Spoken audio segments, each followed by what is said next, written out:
விசுவாசம் உன்னை சில நேரங்களில் ஆவிக்குரிய வாழ்க்கையில உன்னை சோதிக்கலாம். நீ ஆலயத்துக்கு தொடர்ந்து செல்லுகிறாயா, இல்ல ஆலயத்தின் ஐக்கியத்தையும் தேவனுடைய உறவையும் விட்டு நீ இடையிலே உலக உறவோடு கூட நீ கடந்து கொள்ளக்கூடிய காரியங்கள் உன் வாழ்க்கையில் சாத்தான் கொண்டு வரலாம். உன் விசுவாசம் சோதிக்கப்படலாம். உன் விசுவாச நம்பிக்கை அங்கே சோதிக்கப்படும் பொழுது நீ தேவன் மேல் எவ்வளவு விசுவாசம் வைத்திருக்கிறாய், ஆண்டவர் மேல் எவ்வளவு விசுவாசம் வைத்திருக்கிறாய் என்பதை ஆண்டவர் எப்போ அறிந்து கொள்ள முடியும்? எப்படி அறிந்து கொள்ள முடியும்? ஆண்டவர் மேல நீ நம்பிக்கை வச்சிருக்கிறத ஆபிரகாம் அதை வெளிப்படுத்தினான். ஆபிரகாம் அதை நிரூபித்து காட்டினான். எப்போ?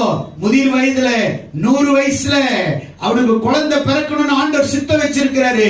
அவருடைய மனைவி சாராள் கூட அப்படியே நம்பலங்க. அது விசுவாசம் இல்லாம போயிடுச்சுங்க. ஆனா கர்த்தர் ஆபிரகாமை சொன்னபடியே 100 வயதுல அவனுக்கு ஒரு